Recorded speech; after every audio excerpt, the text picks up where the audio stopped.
সুবহানাল্লাহ হবে না? সুবহানাল্লাহ বললে হবে? আর সবাই বলেন সুবহানাল্লাহ। একদিন তোমায় মরতে হবে, তুমি ভুলে যেও না।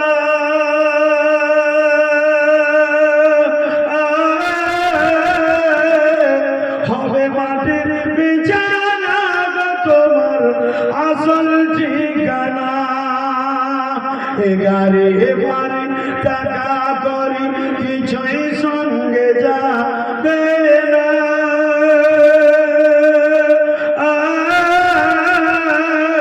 হবে মাটির বিছানা তোমার আসল ঠিকানা।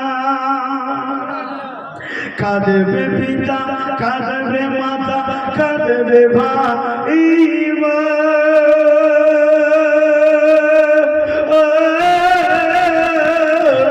পাশে এসে কাঁদবে সারা আত্মীয় স্বজন। একটু সুবহানাল্লাহ সুবহানাল্লাহ।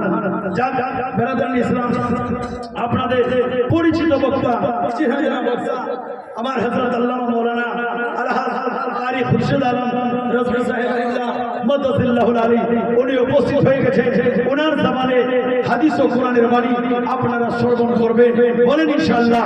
এবং তারা আমি তাদের কাছে হাত জোড় করে রিকোয়েস্ট করব, আবেদন করব, যারা দূরে আছেন একটু কাছে চলে আসেন, আর যারা কাছে চলে এসেছেন একটু ভিতরে এসে বসে যান।